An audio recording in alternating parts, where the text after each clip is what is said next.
Welcome back to the channel. Today we're going to be building some bench dogs for an outfeed table. If you don't know what a bench dog is, there you go. It's basically a peg that goes in a hole. They are useful for a lot of different things, such as holding down boards or clamps. In this case, I have a nice little festool clamp that goes in there. So if this is something you're interested in doing, just follow along and I'll show you how to do it.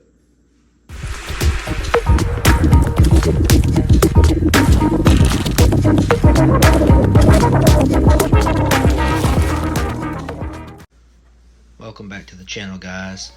Alright, so in order to make these bench dogs, you got to determine how far apart you want the holes. I made mine 3 3/4. I just went off the old MFT recommendations from Festool, which would be 96 millimeters. And yeah, I know that it's not quite 3 3/4, but it's close. Good enough for this little project. So we'll go ahead and drill out all of our holes that I marked. I made this little jig up, basically drilling through all the holes going down into my tabletop. Then I'll use my square to make sure that all the holes are perfectly in line with one another. Continue drilling out more of my holes along the way. And use a 3/4 Forstner bit to make sure that I got a nice clean hole going all the way through.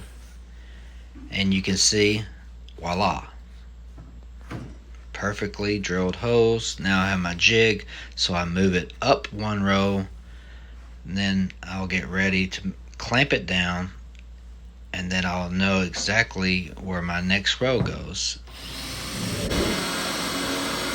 And then you'll continue on drilling the top row all the way across, and then you'll have your jig complete. And you just repeat this process all along the table. And you can see that third row, the very top one, how it's perfectly in line. And moving right along, we have a finished project.